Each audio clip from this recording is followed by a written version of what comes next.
बुजुर्गों ने फरमाया कि पैरों पे अपने खड़े हो के दिखलाओ, फिर ये जमाना तुम्हारा है।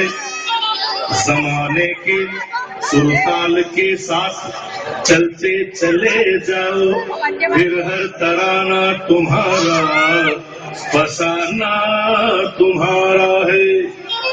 अरे तो लो भैया हम अपने पैरों के ऊपर खड़े हो गए और मिला ली है ताल, दबा लेगा दांतों तले उंगलियां ये जहां देख कर अपनी चाल। धन्यवाद। के पग घुंघरू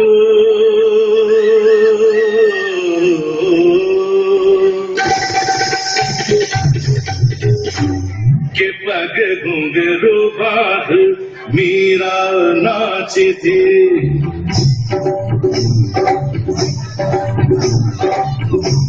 के पग घुंघरू बाह मीरा नाची थी और हम नाचे इन घुंघरू के पग घुंघरू बाह मीरा नाची थी।